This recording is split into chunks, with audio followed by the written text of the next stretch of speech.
This year, at least 5 openly transgendered women signed up for the Boston Marathon. And for the first time last week, transgender runners could compete using the gender that they identify with, not necessarily the gender they were born with. For local perspective on this, I spoke with 2 people from this region who've run the marathon, Amy Rusiecki and Kelsey Allen. I think it's a great thing and definitely something that I'm really proud that they did. And I think that I hope that more races will just continue to do that. And you personally identify as non-binary, right? I do. And I think that's a new term for some people. Can you help them understand what exactly it means? Sure. I think that, both transgendered and non-binary are, they... it depends on who you are. It means different things to different people. I think for myself, it just means that I don't particularly feel either male or female. And definitely throughout my life, that's presented itself in different ways.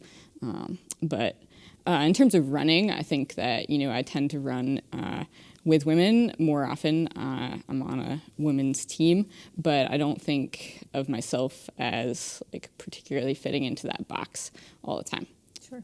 Amy, for you, you ran in Boston, you're an ultra runner, you're also a race director. How do you see most races handling the issue of gender? Yeah, so it's something that I feel like it's just starting to be tackled by race directors.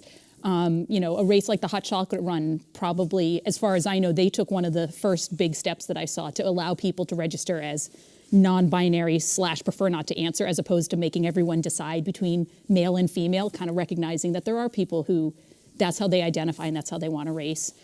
At the races that I direct, so at the Vermont 100, we have had a male to female transgender who's finished on the podium for the last several years. And I've had to deal with that as a race director with comments from people who don't understand or don't think it's fair. And, we certainly awarded her rightful top 3 place, but I've had to field some emails and phone calls from people who didn't feel like that was right. And yet I feel like she's done everything right and she registered female and, no reason to take away her accomplishment. One of the concerns that I read about, and I know this is something that professional athletes or professional organizations have grappled with, including the Olympics, is the competitive advantage that perhaps transgender people might have if you're using either estrogen or testosterone, and would you manipulate those levels to, in essence, sort of give you a competitive advantage? What do you think about that? Is there a competitive advantage for transgender runners sometimes? I think that, for instance, in the Boston Marathon, there are many, many runners, and not everybody there is drug tested all the time. And I don't think there should be any difference between how a transgendered person is treated in that respect than anybody else. How they identify should not be something that's scrutinized any more so than what anybody else is putting into their body. And there are definitely USATF track and field rules that I know the Boston Athletic Association is following as well. Mm-hmm.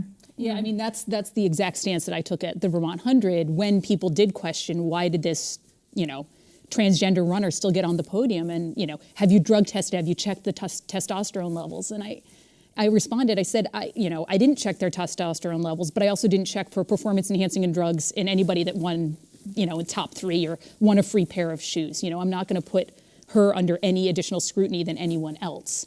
That doesn't seem right to me. So. And Tom Grillick, who's the chief of the Boston Athletic Association that manages the Boston Marathon race, told the Boston Globe that, quote, members of the LGBT community have had a lot to deal with over the years, and we'd rather not add to that burden. Is there a burden when you have to look at, do I register as male? Do I register as female? Is that burdensome to you? I think that, running is a lot of fun to me, so I don't tend to take it all that seriously, and I enjoy it. So it's not necessarily a burden, but I do really appreciate, especially the fact that, for instance, in Amy's race, one that's coming up, I was able to register as, I forget what it was saying, non-binary, which was great and felt really good to not have to check that box and then always kind of think in my head kind of. If you look at larger races, Chicago, Los Angeles, those big races, they don't have a specific policy written right now. Do you think that there should be a specific policy saying we allow you to register with the gender that you identify with?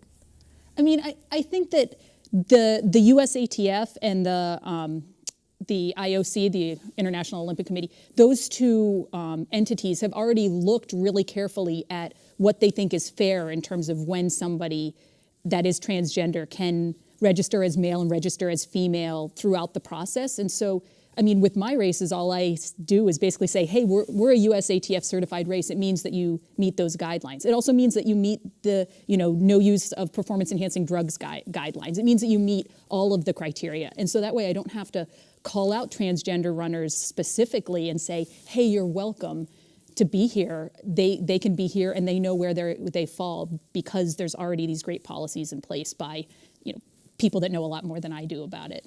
So you're racing partners, right? You help each other train. What was it like in the lead up to Boston working with Amy? It was fairly typical. We've been doing track workouts all winter, and we do a lot of trail running. We're really trail runners for the most part. You're ultra trail runners too, right? So help people understand that. I mean, a marathon, that's like a day at the park for you. Yeah. Because ultras you're running. Yep. Ultras, explain to people what's an ultra marathon? What is that mileage wise? So it's anything greater than a marathon. So it's traditional distances go from a 50K, which is 31 miles, up to a 100-mile race. And I've done all of them. Kelsey right now is actually training up for her first 100-mile race in another month. So we do the long stuff. So for us, I wouldn't say that a marathon is a sprint for me, but it's more like, it's just a different mindset. Rather than in an ultra, you just kind of go out and you don't worry about pace and you just try and like take it easy and never work too hard. And in a marathon, you have to focus a lot more and you have to be going a little harder and a little faster. And the conditions on Monday were just brutal. Is that too light a word? I mean, I didn't run it, but I looked at the pictures and it looked brutal. Yeah, it was pretty rough. I wore a raincoat and baseball hat, and so I actually stayed warm. But yeah, you were running into the wind. I actually, I was fortunate. I've run in the past with a woman it was a 50-mile trail race that I'd really been focusing on, and it ended up raining a ton, and I was like knee deep, shin deep in mud the whole way. And I remember being really disappointed. And I ran with a friend of mine who just said, she was smiling every time we got stuck in the mud and just laughing because she was like, Amy, like a bad attitude can't change the situation. And I remembered that on Monday, so I laughed every time the rain got harder. I splashed in the puddles on purpose. Like I just kind of was like, you know what, this is the day we've been given. We're still running Boston. This is awesome. And, just kind of forgot about anything else and, just still lived the experience. And what on earth possesses you to want to run 100 miles, if I can ask that question? That's a good question. Just the challenge. I think that, I love being out on the trails. I love that feeling of getting into a groove and just like holding on. And it's a whole different, it just feels really different than when you're running like a 5 or 10K for sure, and even a marathon on road. Painful. Well, it's a different kind. It's a different kind of challenge. One that I really appreciate. You definitely have lots of time to either talk with other runners if you're running with them, which is really nice, and then also just like be in your own space as well, which I really appreciate. I admire what both of you do. Thanks for coming in to talk today. Absolutely. No problem. Thank you.